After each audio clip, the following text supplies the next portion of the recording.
सरकार नहीं बनेगा इसका, ये 25 को बस्ती बन जाएगा लालू।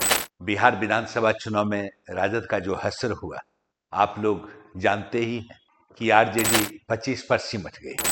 राजनीतिक समीक्षक तरह तरह के रीजंस की बात करते हैं।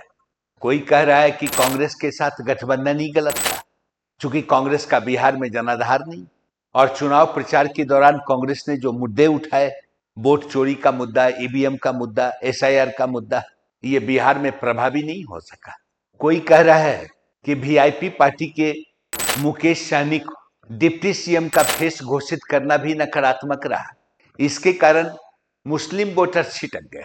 जो लालू यादव का माई समीकरण प्रभावी भूमिका में होता था, वही प्रभावित हो गया। कुछ समीक्षक राजद के बयानवीर प्रवक्ताओं के नकारात्मक भूमिका की बात करते हैं, उनके इरिटेटिंग शब्दों की बात करते हैं और कहते हैं कि उन्हें संवैधानिक संस्थाओं पे प्रहार नहीं करना चाहिए। उनके कारण भी नकारात्मक प्रभाव पड़ा वोटर्स पे। साथ ही राजद को अपने कोर वोटर्स को अनुशासित रखने की आवश्यकता थी। आपने सोशल मीडिया प्लेटफॉर्म पर देखा होगा, तरह तरह का स्टेटमेंट, तरह तरह के गाने, तरह तरह के जाति विषयक शब्द, आपको सुनकर ऐसा लग जाता कि राजद को पसंद करने वाले यादव ये सरकारी संरक्षण में रंगबाजी को पसंद करते हैं, और यही वजह था कि अन्य कास्ट के वोटर्स गोलबंद हो गए। कुछ समीक्षक का यह भी मानना है कि तेजस्वी यादव को पार्टी, परिवार और पॉलिटिक्स तीनों को बचाने की जरूरत थी, जो तेजस्वी यादव नहीं समझ सके। उन्हें बीजेपी की तरह मैक्रो मैनेजमेंट पर ध्यान देने की भी आवश्यकता थी। पहले से ही शेडो कैबिनेट बनाना चाहिए था, जो अपने अपने क्षेत्र में चुनाव का प्रचार प्रसार करते, जनता से जुड़ने की कोशिश करते, लेकिन ऐसी कोई एक्टिविटी नहीं थी। कुछ समीक्षक तो तेजस्वी के डपोर संख्य वायदों की भी आलोचना करते हैं, लेकिन सही मायने में अगर आप देखें ना, तो इतिहास अपने आप को दोहराता है, ये आपको मानना ही होगा। याद कीजिए 2010 का चुनाव, लालू यादव के सितारे गर्दिश में चल रहे थे। उनकी पार्टी राजद 22 सीट पर सिमट गई थी, बिल्कुल फर्श पे आ गए थे।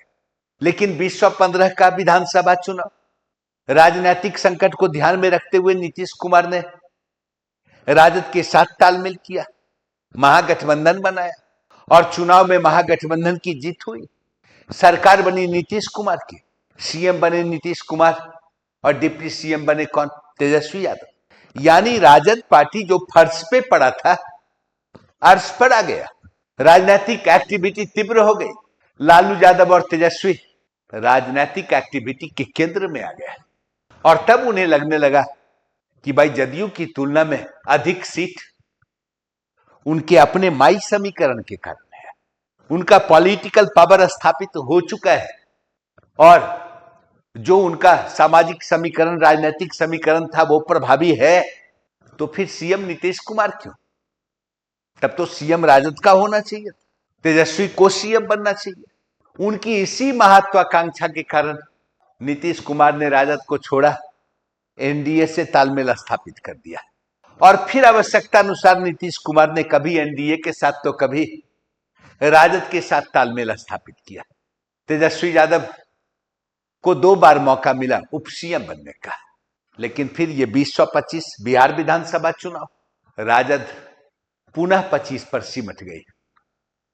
यानी जो अर्श पर आई फिर फर्श पे आ गई। यह अलग बात है कि राजद पार्टी का गठन किया लालू यादव ने अपने लिए, अपने परिवार के लिए, राज्य की सेवा करने के लिए, लेकिन सही मायने में देखें तो बखूबी उसका इस्तेमाल किया कौन? नीतीश कुमार ने। इसीलिए यह पार्टी नीतीश कुमार के इच्छा अनुसार कभी अर्श पर दिखाई दी, तो फिर कभी फर्श पर दिखाई दी।